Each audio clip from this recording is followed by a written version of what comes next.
اس سے ایک نظر اوپر دیکھا، وہ ابھی باہر نہیں آیا تھا۔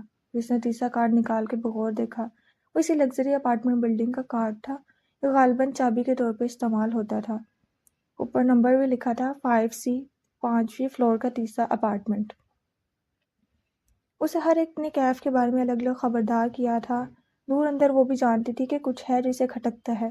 جس دن کیف نے پہلی دفعہ اسلام آباد میں اس کے آفس میں قدم رکھا تھا، وہ جانتی تھی کہ اس میں کچھ غلط ہے، لیکن اسے ہمیشہ کیف سے ایک اچھی وائب آئی تھی۔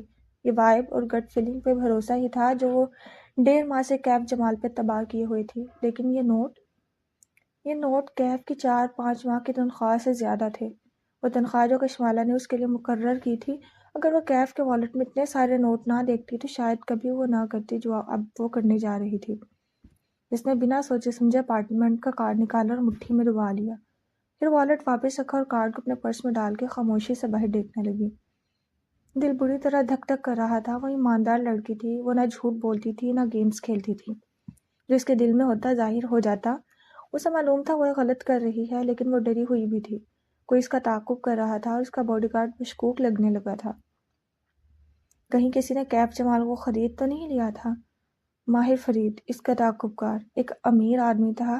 کہیں اس نے کیف کی مجبوریوں کا سودا تو نہیں کر لیا تھا؟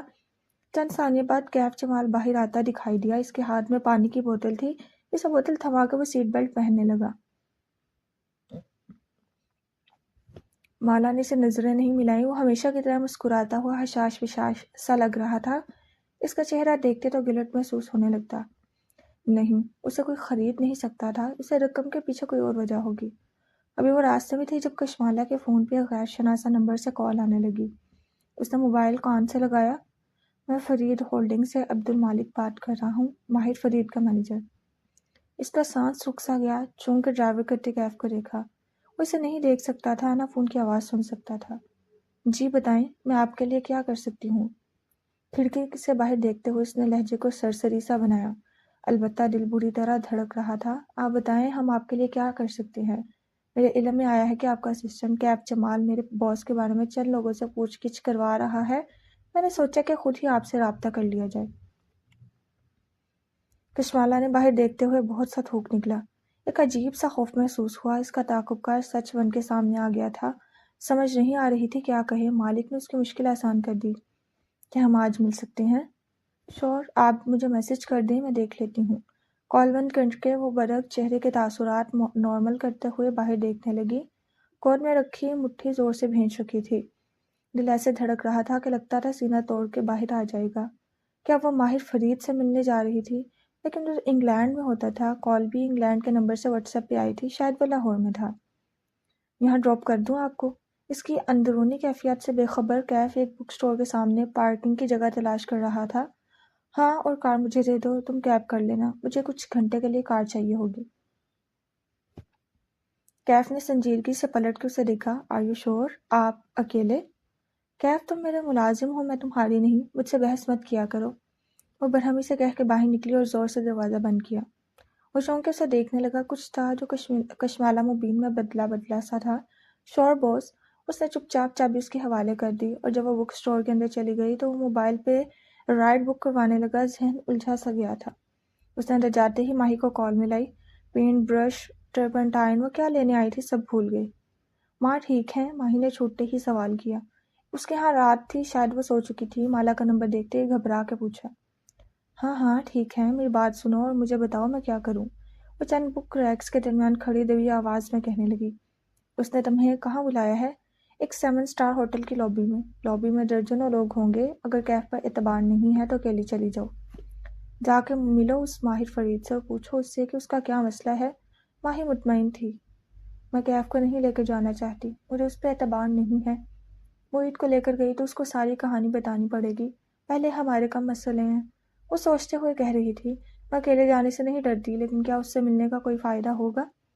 ظاہر ہے ہوگا، کم از کم تمہیں یہ معلوم ہو جائے گا کہ تمہارا تعاقب کار کوئی انسان ہے یا نہیں۔ او پلیز ماہی، میرا تعاقب کار انسان ہی ہے، کوئی 200 سال پرانا جن نہیں۔ اس نے سر جھٹک کے کال بند کی۔ وہ تنہا جانے سے نہیں ڈرتی تھی، وہ کیف کو بتائے بغیر جانے سے گلٹ محسوس کر رہی تھی۔ اس لگژری اپارٹمنٹ بلڈنگ کا 5واں فلور اس دوپہر سفید روشنیوں میں چمک رہا تھا۔ لفٹ کے دروازے کھلے اور کیف باہر نکلتا دکھائی دیا۔ والیٹ کھولتے ہوئے وہ اپنے دروازے تک آیا مگر ٹھٹک کے رک گیا۔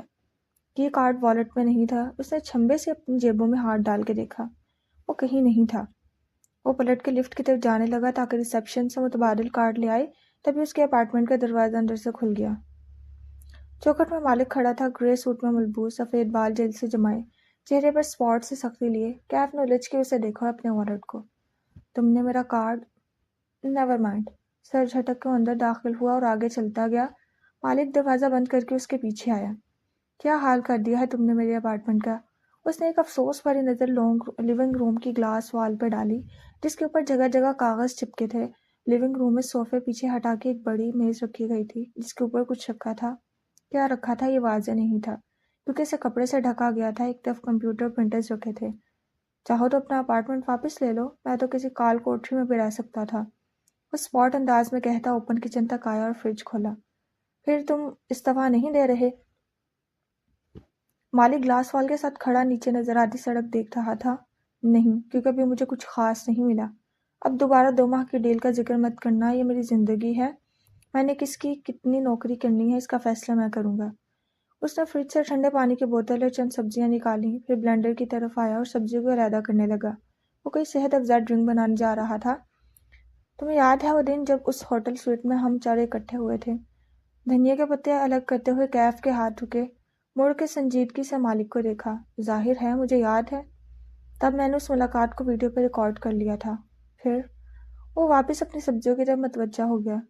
تمہاری آرٹسٹ لڑکی کو ابھی جو کال آئی تھی وہ میں نے کی تھی، میں نے اسے ایک جگہ ملنے کے لیے بلایا ہے تاکہ میں اسے وہ ویڈیو دکھا سکوں۔ کیف کے ہاتھ سے پتے گر گئے، ایک لمحے کے لیے وہ اپنی جگہ سے ہل نہیں سکا، پھر تیر کی تیزی سے مالک کی طرف لپکا۔ تم یہ کیسے کر سکتے ہو؟ اس کے سامنے پہنچ کے اس چہرے کے ساتھ گھرایا۔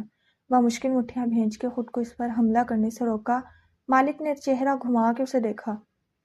میں نے کہا تھا نا مجھے مت کہنا کہ میں نے تمہیں وارن نہیں کیا۔ مالک، ہماری بات 2 ماہ کی ہوئی تھی، تمہیں 2 ماہ کے اندر اندر یہاں سے نکلنا تھا۔ اب تم زبان سے پھر رہے ہو، اس کو وہاں مت بلاؤ، میں سب ہینڈل کر رہا ہوں نا۔ وہ پریشان ہو گیا تھا۔ نہیں، تم کچھ بھی ہینڈل نہیں کر رہے، تم اپنے مقصد سے ہٹ گئے ہو اور میں تمہاری لگام کھینچنے آیا ہوں۔ تم اس کو کوئی ویڈیو نہیں دکھاؤ گے؟ اس کا غصہ اب بے چینی اور اضطراب میں بدل رہا تھا۔ وہ دونوں گلاس وال کے سامنے آمنے سامنے کھڑے تھے۔ اب تمہارے پاس 2 راستے ہیں، پہلا یہ کہ میں تمہاری لڑکی کو وہ ویڈیو دکھا دوں اور خود تمہیں اپنی زندگی سے نکال دے، مالک اسی پتھر چہرے کے ساتھ آرام سے کہہ رہا تھا، یا پھر تم مجھے اپنی زبان دو کہ آج رات سے پہلے تم اپنا استعفیٰ اس کے سامنے رکھ دو گے۔ اب میں تمہیں 2 ماہ کا وقت نہیں دوں گا، تم آج اس کی زندگی سے نکل جاؤ گے، آج۔ کیف دان پہ دان جمائے سرخ پڑتی آنکھوں سے اسے دیکھ رہا تھا۔ ویڈیو دیکھ کے اسے سارا کھیل سمجھ آ جائے گا۔ مالک اب نیچے سڑک پہ رواں دواں ٹریفک کو دیکھ رہا تھا۔ میرا کچھ نہیں بگڑے گا، وہ کیا کرے گی؟ ہمارے خلاف پولیس بلا لے گی۔ وہ ہلکا سا ہنسا۔ وہ ہمارے خلاف کچھ نہیں کر سکتی، ہم صرف اسے ویڈیو دکھائیں گے، اس کے حوالے نہیں کریں گے۔ جو ہوگا تمہارے اور اس کے درمیان ہوگا، تم نے اس کی زندگی سے ویسے ہی نکلنا ہے، کم از کم عزت سے نکل جاؤ۔ وہ ماتھے پہ بل لیے مالک کو گھور رہا تھا، پہلو میں گرے ہاتھوں کی مٹھیاں بھینچی ہوئی تھیں۔ مالک اس کی طرف مڑا اور سر سے پیر تک اسے افسوس سے دیکھا۔ خود کو دیکھو۔ اس نے کیف کو کندھے سے پکڑ کے زبردستی اس کا رخ دیوار پہ لگے آرائشی آئینے کی طرف موڑ دیا۔ کیف نے مزاحمت نہیں کی، بس ایک نظر اپنے عکس پر ڈالی۔ شیو بڑی تھی، بال ماتھے پہ بکھرے تھے، لب سختی سے ایک دوسرے میں پیوست تھے اور چہرے پہ غصے اور ضبط کے ملے جلے تاثرات تھے۔ خود کو دیکھو۔ یہ کس کا چہرہ ہے؟ عکس میں اسے مالک اپنے کندھے کے پیچھے کھڑا دکھائی دیا۔ وہ اسے 1 انچ لمبا تھا۔ میں بتاؤں یہ کس کا چہرہ ہے؟ وہ صفاقی سے اس کے قریب ہو کے بولا۔ ایک محبت میں گرفتار ہوئے مرد کا چہرہ ہے۔ اس نے کرب سے آنکھیں بند کر لیں، اب ہر طرف اندھیرا تھا۔ اندھیرے میں کہیں دور سے مالک کی آواز آ رہی تھی، محبت میں مبتلا مرد کسی کام کا نہیں رہتا، تم بھی نہیں رہو گے۔ یوں سمجھو میں تمہارے اوپر ایک احسان کر رہا ہوں، تم اور وہ کبھی ایک نہیں ہو سکتے، تم دھوکے سے اس کی زندگی میں داخل ہوئے تھے، ہر دھوکے کی قیمت چکانی پڑتی ہے، اب بھی وقت ہے خود کو اس سے دور کر لو۔ کیف نے آنکھیں کھولیں، اس کی آنکھیں گلابی پڑ رہی تھیں۔ مجھے تمہاری بزنس ایڈونچرز کی پرواہ نہیں ہے کیونکہ وہ ناکام ہی ہونی ہے، لیکن مالک نے میز کی طرف دیکھا جہاں کچھ کپڑے سے ڈھکا پڑا تھا۔ کیا تم نے اپنا پلان بنا لیا؟ کیا تم 15 جولائی کے لیے تیار ہو؟ وہ کچھ نہیں بولا، اپنا عکس دیکھتا رہا۔ وہ فوکس لوز کر چکا تھا۔ ایک طرف تمہارا روشن مستقبل ہے، دوسری طرف وہ لڑکی۔ تم ایک کا انتخاب کر سکتے ہو۔ پھر اس نے آواز دھیمی کی۔ فیصلہ تمہارا ہے۔ کیا تم اپنے سرکل میں ہر شخص سے یہ سننے کے لیے تیار ہو کہ اس کی آواز مزید مدھم ہوئی، ایک سرگوشی کی مانند، کہ کیف ایک فیلئر ہے؟ مالک یہ کہہ کے پیچھے ہٹ گیا۔ اسے معلوم تھا وہ وہاں ضرب لگا چکا ہے جہاں سب سے زیادہ درد ہوتا ہے۔ کیف نے آنکھیں بند کر لیں۔ مالک کی ساری باتیں ایک طرف، یہ بات ہر شے پہ بھاری تھی۔ کیف ایک فیلئر ہے۔ اس نے آنکھیں کھولیں اور خود کو دیکھا۔ مالک درست کہہ رہا تھا۔ محبت میں مبتلا مرد کسی کام کا نہیں رہتا۔ میں تمہارے جواب کا منتظر ہوں۔ وہ اب گلاس وال کے ساتھ رکھی کرسی پہ بیٹھ گیا، ٹانگ پہ ٹانگ جما لی اور موبائل نکال کے اینک ناک پہ لگا لی۔ کیف نے پلٹ کے اسے دیکھا۔ تم نے کشمالہ سے ملنے کب جانا ہے؟ اس کی آواز بہت آہستہ تھی۔ مالک نے اینک کے اوپر سے اسے دیکھا اور مسکرایا۔ تمہیں کیوں لگا کہ اس سے ملنے میں خود جاؤں گا؟ لاہور کا وہ معروف 7 اسٹار ہوٹل سفید اور سیاہ رنگ میں ڈیزائن کیا گیا تھا۔ شطرنج کی بساط جیسا سیاہ سفید مرمری فرش اس دوپہر چمک رہا تھا۔ لابی میں دور دور صوفوں کے گروپس بنے تھے۔ ایسے ایک ہی صوفے پہ وہ بیٹھی تھی۔ وہ گھر جا کے پھر سے اس ملاقات کے لیے تیار ہو کے آئی تھی۔ اب کہ اس نے بال جوڑے میں باندھ رکھے تھے، سیاہ سفید لمبی قمیض اور سیاہ ہیلز میں ملبوس، وہ سیاہ ٹاپس پہنے ایک صوفے پہ بیٹھی خود بھی اس منظرنامے کا حصہ لگ رہی تھی۔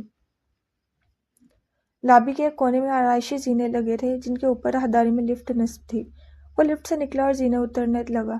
نزدے لابی میں کشمالہ مبین کو تلاش کر رہی تھی۔ وہ اسے جلد ہی نظر آ گئی۔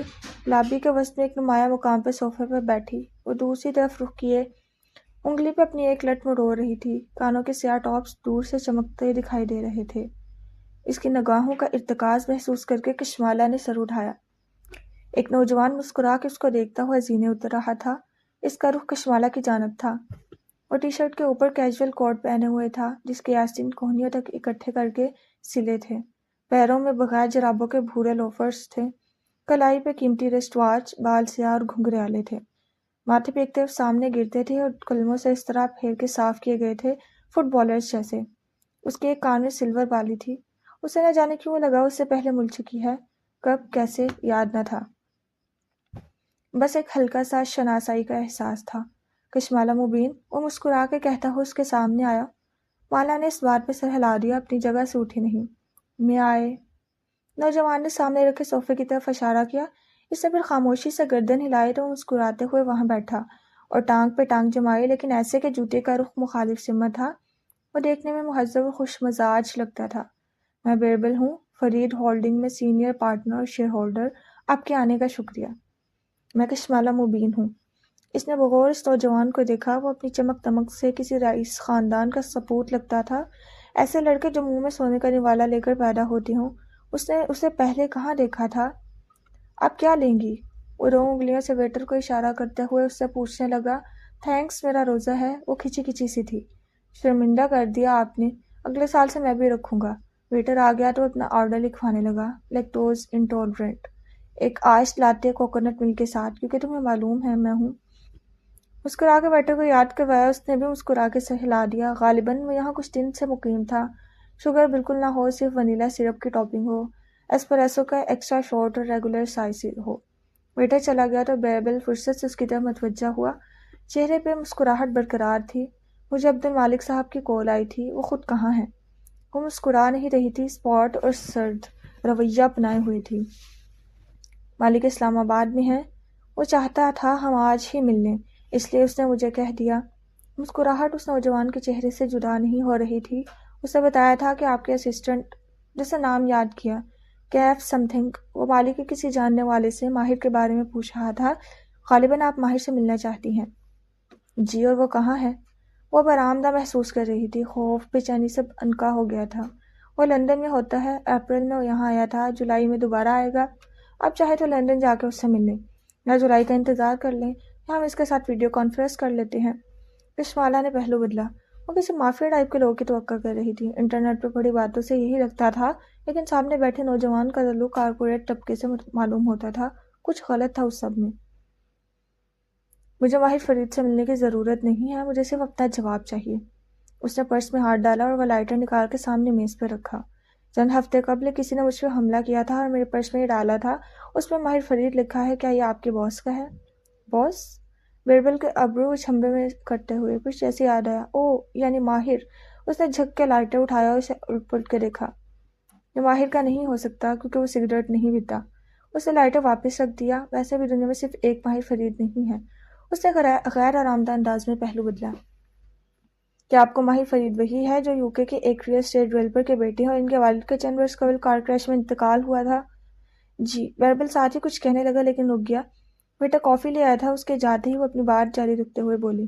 اور آپ کے ماہر فرید وہی ہیں نا جو ذہنی امراض کے انسٹیٹیوٹ میں زیر علاج رہے ہیں؟ پہلی دفعہ بیربل کے چہرے کی مسکراہٹ پھیکی ہوئی۔ جی۔ ایک بات پوچھوں آپ سے؟ ٹانگ پہ ٹانگ جمائے بیٹھے لڑکے نہ ڈر لہجے میں کہہ رہی تھی۔ آپ ایک سائیکوپیتھ کے ساتھ کام کیوں کرتے ہیں؟ بیربل نے موبائل پہ ایک نظر ڈالی۔ مالک کا میسج آیا ہوا تھا، ویڈیو مت دکھانا۔ وہ آج استعفیٰ دینے پہ راضی ہو گیا ہے۔ اس نے گہری سانس لی اور سر اٹھا کے شمالوں کسی مسکراہٹ کے ساتھ دیکھا۔ سوری، کیا پوچھا آپ نے؟ یہی کہ آپ ایک سائیکوپیتھ کے ساتھ کام کیوں کرتے ہیں؟ ماہر سائیکوپیتھ نہیں ہے۔ سائیکوپیتھ ملین پاؤنڈز کے بزنس امپائرز نہ بنا سکتے ہیں نہ چلا سکتے ہیں۔ ماہر کوئی بہت اچھا آدمی نہیں ہے، مانتا ہوں کہ وہ کبھی کبھی اپنے obsession اور رکا جیسے الفاظ تلاش کیے اور اپنے ایمبیشن میں کچھ حدود کراس کر سکتا ہے، لیکن وہ نرمی سے کہہ رہا تھا وہ کبھی بھی کسی لڑکی کا تعاقب کر کے اس کو ہراس نہیں کرے گا۔ اگر کوئی آپ کے پیچھے پڑا ہے تو میں آپ کو یقین دلاتا ہوں کہ وہ ماہر فرید نہیں ہے۔ میں کیسے مان لوں؟ کیونکہ ماہر ایک کارپوریٹ جینیس ہے، ایک ماسٹر بزنس مین۔ اس کے لہجے میں فخر تھا۔ وہ انسان کم اور پیسہ بنانے والی مشین زیادہ ہے۔ وہ کوئی ایسا کام نہیں کرتا جس میں سے منافع نہ ملے۔ وہ آپ کو کبھی اسٹاک نہیں کرے گا کیونکہ اس کام اس کا کوئی فائدہ نہیں ہے۔ آپ کو کوئی غلط فہمی ہوئی ہے۔ جیسا کہ میں نے کہا، دنیا میں ایک ماہر فرید نہیں ہے۔ بیربل نے کافی کا کپ اٹھایا اور ایسٹرو لبوں میں ڈال کے گھونٹ بھرا، پھر اسے ہٹایا، مایوسی سے سر نفی میں ہلایا۔ منع کیا تھا، پھر بھی چینی ڈال دی۔ کشمالا نے پرس اٹھایا اور اٹھنے لگی۔ جب میں نے سنا ہے آپ بیکری بنانا چاہتی تھیں۔ وہ بالکل ٹھہر گئی۔ آپ کو کیسے معلوم؟ وہ کپ نیچے رکھ کر کے مسکرایا۔ مالک نے آپ کے بارے میں معلوم کروایا تھا۔ اس نے آپ سے ملنے کی بات اس لیے کی تھی کیونکہ ہم سمجھے تھے آپ بیکری میں انٹرسٹڈ ہیں۔ بیکری میں؟